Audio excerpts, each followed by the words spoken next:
So these are just examples of the bracelets that we're going to learn to make in this class. You'll learn how to cast on, bind off in the middle of the row, and cast on in the middle of the row, and how to work a bobble.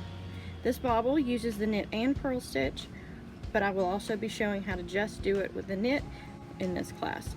It does not have a button. You don't sew on a button, you just have a buttonhole, and your bobble works as your button. Stays on very well, even with the piece of stamped metal. So it works really good. Even with that, it'll hold on. You can shake it, it's not going to come loose. That bobble works really good as a button. So very simple, very easy. You can choose to embellish it as little or as much as you want.